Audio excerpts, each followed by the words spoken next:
I'm Cañete, your teacher for today. Today, we're diving into the fascinating world of abstract algebra, specifically looking at how to prove if a subset is a group and how to identify its generator. G, which is the set of all integers under the operation of addition.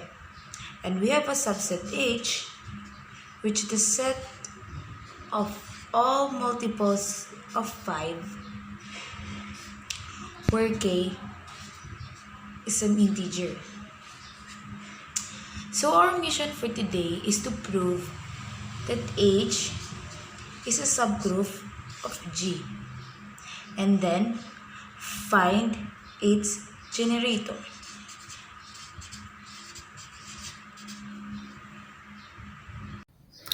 To prove H is a subgroup, we typically use the two-step subgroup test. This test requires two conditions to be met. Condition 1, H must not be a non-empty. Hmm. Hmm.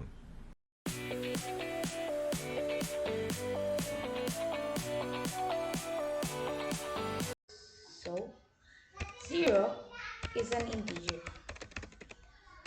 and 0 is equal to 5 times 0.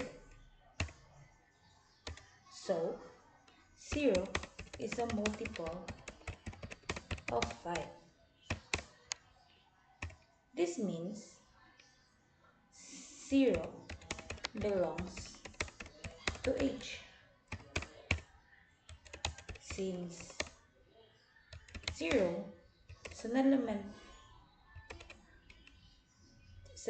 of H,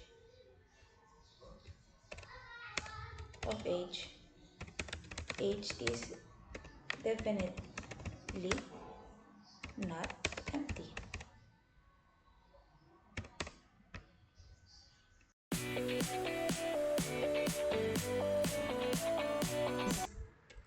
A and B are in H. By definition, they must be multiples of 5. So, we can write A is equal to 5n and B is equal to 5n for some integers m and n.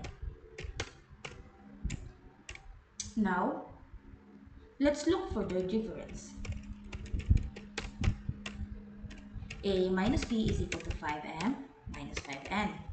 So we can obviously see that m and n is multiple of 5. So we can write it as A minus B is equal to 5 multiple of m minus n. Since m and n are integers, their difference m minus n must also be an integers. So let's call it k. So A minus B is equal to 5k, where k is an integer. Therefore,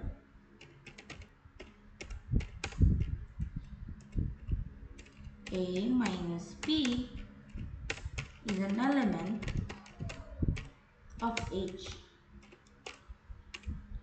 Thus,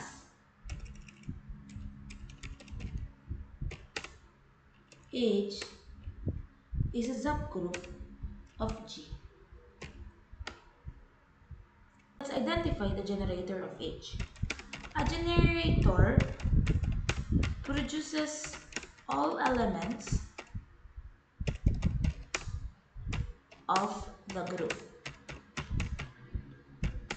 So now, let's list some of the elements of H. -10, -5, 0, 5, and 10, and so on. So let's start with 5. 5 multiplied by 1 is equals to 5 is equal to 5. 5 multiplied by -1 is equal to 5, negative 5, and 5 multiplied by 0 is 0. So all elements from 5, from k multiple of 5, where k is an integer. So the generator of h is 5, and we can rewrite this